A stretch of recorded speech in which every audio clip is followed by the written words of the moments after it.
नमस्कार दोस्तों, आप देख रहे हैं RNI न्यूज। मैं हूं आपके साथ संध्या बेस्ट। दोस्तों, गुजरात चुनाव में अब बहुत कम वक्त बचा है। सभी पार्टियां गुजरात में अपना पूरा दमखम लगा रही हैं। बीजेपी के गढ़ में सेंधमारी के लिए जहां आम आदमी पार्टी पंजाब और दिल्ली की तर्ज पर आगे बढ़ रही है, लेकिन बीजेपी को अब टेंशन सताने लग गई है। बीजेपी भले ही काफी कॉन्फिडेंट है कि जीत तो बीजेपी की ही तय है, लेकिन चुनाव के समीकरण को बदलते देरी नहीं लगती, क्योंकि इस चुनाव में एक बड़ा ट्विस्ट आ गया है जिसने बीजेपी में हलचल पैदा कर दी है। क्या वो ट्विस्ट है, बताऊंगी आपको इस वीडियो में। उसके लिए आप इस वीडियो को आखिरी तक जरूर देखें और आप भी जानें कि गुजरात की राजनीति का अंकगणित क्या कहता है। अपनी राय भी हमको जरूर दें। तो दोस्तों, आपको याद होगा कि जब गुजरात में 2017 में विधानसभा चुनाव हुए, उस वक्त बीजेपी को कांग्रेस ने जमकर टक्कर दी थी। इस बार त्रिकोणीय मुकाबला है। हर सियासी दल ने गुजरात में चुनाव प्रचार के लिए अपने बड़े नेताओं को मैदान में उतार दिया है। बीजेपी जहां अपनी मजबूती का परचम लहरा रही है और गुजरात में खुद पीएम मोदी भी कूद पड़े हैं, और उनके साथ साथ आज यूपी के सम्राट यानी कि योगी आदित्यनाथ भी अपना हिंदुत्व कार्ड के सहारे जनता को साधने में लग गए हैं। वहीं अब जो बड़ा ट्विस्ट है वो है राहुल गांधी। हम जानते हैं कि राहुल पिछले 2 महीने से अपनी भारत जोड़ो यात्रा में मस्त हैं, और जैसे कि उन्होंने हिमाचल में भी चुनाव प्रचार नहीं किया था, लेकिन गुजरात है भाई, अब गुजरात चले गए हैं। लेकिन आज राहुल गांधी गुजरात में चुनाव प्रचार करने के लिए पहुंच चुके हैं। गुजरात चुनाव में जीत हासिल करने के लिए कांग्रेस भले ही संभल कर कदम भी रख रही है, और अपनी खोई हुई जमीन को पाने के लिए बीजेपी को घेरने के लिए फिलहाल कांग्रेस ने कोई कोर कसर नहीं छोड़ी है। गुजरात में सबसे ज्यादा आबादी हिंदुओं की मानी जाती है, इसलिए राहुल गांधी भी हिंदू वोट पाने के लिए कोई कसर नहीं छोड़ रहे हैं, चाहे वो अपनी यात्रा के दौरान ही क्यों ना हो। मंदिर में राहुल गांधी पहुंचते नजर आए हैं। इतना ही नहीं, कांग्रेस प्रधानमंत्री नरेंद्र मोदी पर भी सीधा हमला करने से भी बचती है।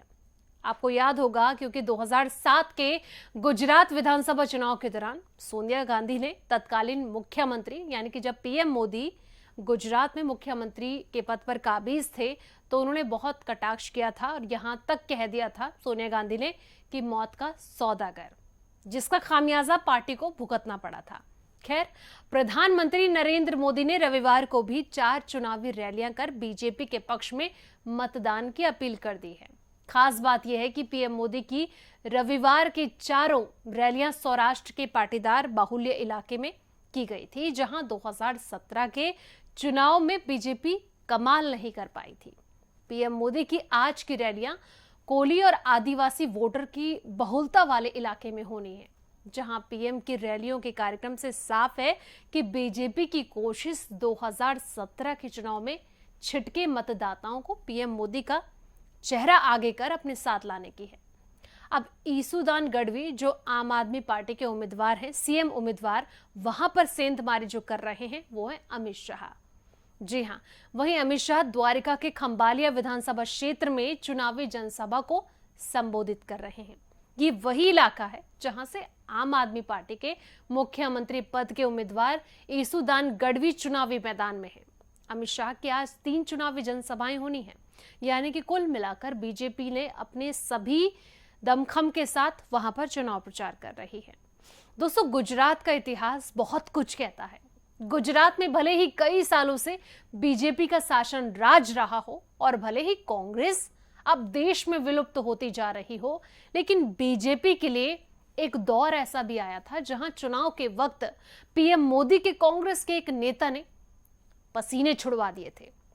गुजरात में लगातार 27 सालों से सरकार बीजेपी की चल रही हो और बीजेपी एक बार फिर यहां बहुमत हासिल करने के लिए अपना पूरा दमखम लगा रही हो, लेकिन बीजेपी इस बार मिशन 150 पर काम कर रही है और इस बार वह सपना पूरा कर लेना चाहती है, जिसका इंतजार पार्टी को दशकों से है। जी हां, भगवा दल ने पिछले 3 दशकों में भले ही गुजरात को अपना सबसे बड़ा गढ़ बना लिया हो, लेकिन सबसे बड़ी जीत के मामले में आज तक कांग्रेस का जो रिकॉर्ड है वो बीजेपी नहीं तोड़ पाई है।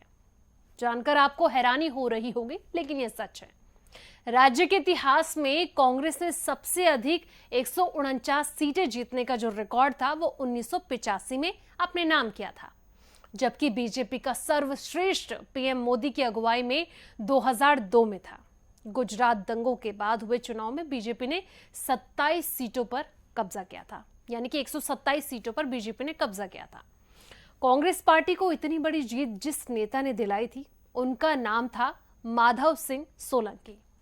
1985 में सोलंकी ने 182 सदस्य वाली विधानसभा में कांग्रेस को 149 सीटों पर जीत दिलाई थी, जिसमें क्षत्रिय, हरिजन, आदिवासी और मुस्लिम फॉर्मूले के सहारे सोलंकी ने वह कारनामा किया जिसे ना तो बीजेपी और ना ही कांग्रेस दोहरा पाई।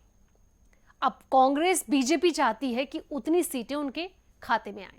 हालांकि इस फॉर्मूले ने ही राज्य में बीजेपी के उभार में महत्वपूर्ण भूमिका भी निभाई थी। गुजरात के गठन के बाद पहली बार जब 1960 में 132 सीटों पर विधानसभा के चुनाव हुए तो कांग्रेस को 112 सीटों पर जीत मिली है। 1975 तक कांग्रेस लगातार सत्ता में काबिज रही। 1980 में जनता पार्टी की सरकार गिरने के बाद कांग्रेस के माधव सिंह सोलंकी एक बार फिर मुख्यमंत्री बनते हैं। 1990 में पहली बार बीजेपी की एंट्री हुई और जनता दल के साथ मिलीजुली सरकार बनी। 1995 में बीजेपी ने 182 से 121 सीटों पर जीत हासिल करके पहली बार बहुमत हासिल किया। तब से अब तक बीजेपी लगातार यहां सत्ता में काबिज है। अब आज का दिन भी कई मायने में काफी ज्यादा खास है, क्योंकि जिस तरीके से वक्त बहुत कम बचा है। 1 तारीख को पहले चरण का चुनाव हो जाएगा, 5 तारीख को 2 चरणों में गुजरात में चुनाव होने हैं और ऐसे में बीजेपी का जो सपना है 150 पार वोटों का, सीटों का, तो ऐसे में देखना होगा कि वो 150 पार सीटें बीजेपी के खाते में जा पाएंगी, क्या कांग्रेस का वो रिकॉर्ड तोड़ पाएंगी, ये एक बड़ी बात है। और जिस तरीके से जो समीकरण है वो भी कहीं ना कहीं अब राहुल गांधी क्योंकि गुजरात पहुंच चुके हैं, जाहिर सी बात है कि राहुल गांधी गुजरात में भले ही हिमाचल में चुनाव प्रचार करने नहीं गए होंगे, लेकिन गुजरात का जो चुनाव है वो कई मायने में कांग्रेस के लिए भी बहुत खास है। और जो त्रिकोणीय मुकाबला गुजरात में हमें देखने को मिलने वाला है वो वाकई में दिलचस्प मोड़ भी लेता नजर आ रहा है। दोस्तों, आपकी इस पर क्या राय है? कमेंट्स बॉक्स में अपनी राय जरूर दें और साथ ही वीडियो को लाइक से शेयर जरूर करें और चैनल को सब्सक्राइब भी जरूर कर लें।